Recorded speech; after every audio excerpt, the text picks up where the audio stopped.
Todd Monken, Brown's new head coach, was Ravens offensive coordinator. Before that, he was the offensive coordinator for Georgia, where they won two national championships.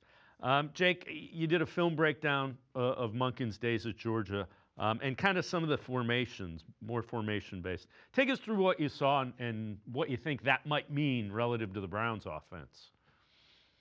Yeah, listen, two really good tight ends, and they used them a ton. So what they did and what they like to do is he found Stetson Bennett, who is a pretty good athlete at the position, so he could get him in quarterback run game.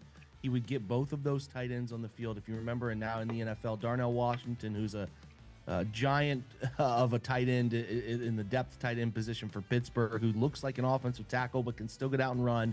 And then they had a guy named Brock Bowers, who's probably the best tight end in the NFL right now, and Ladd McConkey. So he had three really talented skill position players that allowed them to get in 12 personnel, which is two tight ends, two wide receivers, a running back, and create a bunch of mismatch advantages in both the run game and the pass game. I thought they did a great job of using shifts and motions to create chaos, a lot of pre-snap shifting from strength side one to the other, making the defense think. And then he did a great job of play action game that is going to mirror a lot of what's in the NFL. As you see here, bootlegs that put pressure horizontally on defenses.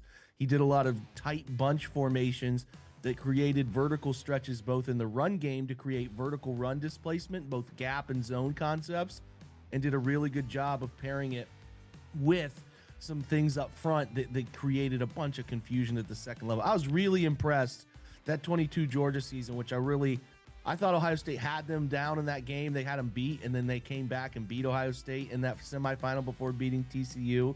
But he really used his personnel so well and did a great job of getting those mismatches in both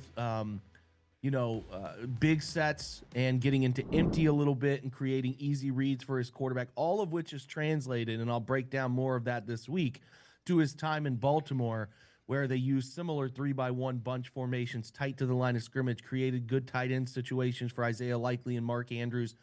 And that's why I do think the Browns will look at a second tight end, a serious second tight end, because I think Todd really likes that as a part of his offensive approach. So good stuff in there. I broke down like an hour or so of film from that full year, picked the plays against LSU, Ohio State, Ole Miss, bigger names that they played on the schedule that year, Oregon too, to give you an idea of what he liked to do to put defenses in an uncomfortable spot. So if you want to learn about that, and then obviously we cross-compare that, I will, to next week, what he did more in his first year at Baltimore, and then we'll look at it through his last 2 years of his tenure as well, where they were really running the ball with Derrick Henry and went from a little more gap concept stuff to zone concept stuff I think will place here. But I think there's going to be quite a bit of crossover between what he did at that level, because, again, that Georgia offense operated with a lot of concepts that you're seeing currently on Sundays in the NFL, and he put that stuff into play with the Ravens.